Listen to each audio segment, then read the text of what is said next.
Hi, I'm Philippa Kabali-Kagwa and I'm based in Cape Town, but I'm originally from Uganda. In 1977, the Archbishop Janani Wom was killed in Uganda.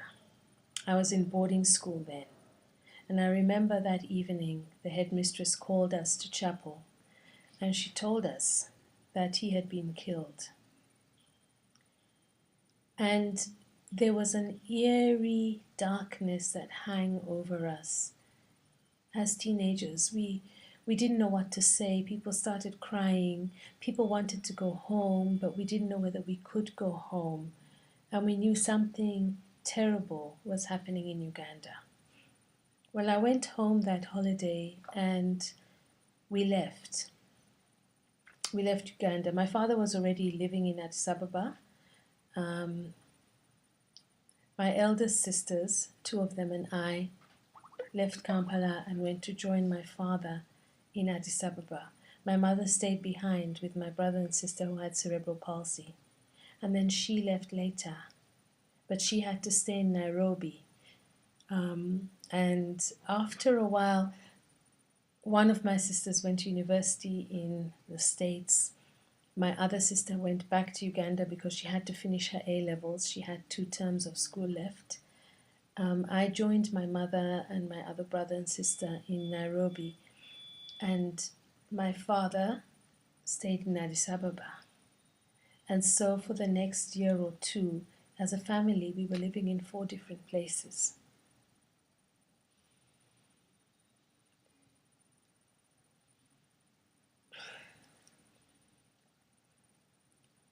You see, when I started to reflect on that, I realized that when people talk about the 70s in Uganda, they talk about Idi Amin, they talk about the Asians as a group of people who had to leave Uganda. They talk about killings, but it's in a very generic way.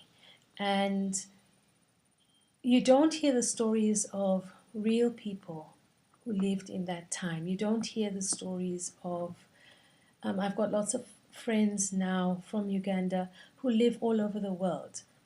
New Zealand, the States, America, South Africa. And a lot of their being away from home now, their nomadic lives are rooted in that time in Uganda when there was political strife. And those stories are not told. We haven't shared them, not with our children. I also realized when I went back to Uganda that there's a generation that has not lived that life. And living here in South Africa, it's the same thing. There's a generation that they call the born frees, who were born after Mandela was free, after 1994. They never lived during the apartheid regime, and they don't know that life. And so, in writing my story from a very personal perspective, I'm also telling the story of a moment in time in Uganda, in Africa. And I think those stories need to be told because people need to know what happened in those times.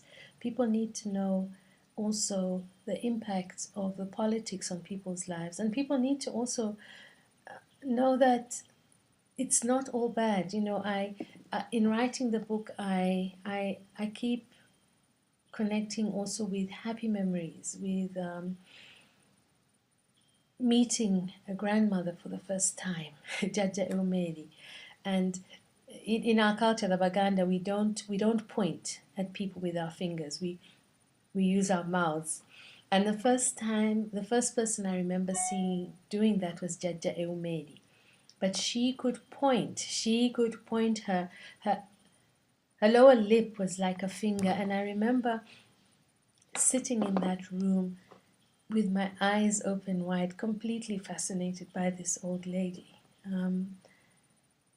So I want to share with the world those stories, but I'm hoping that in writing my story, it will encourage people from different parts of the world to share their lives, to share normal everyday stories about things that have happened, the things that shape us.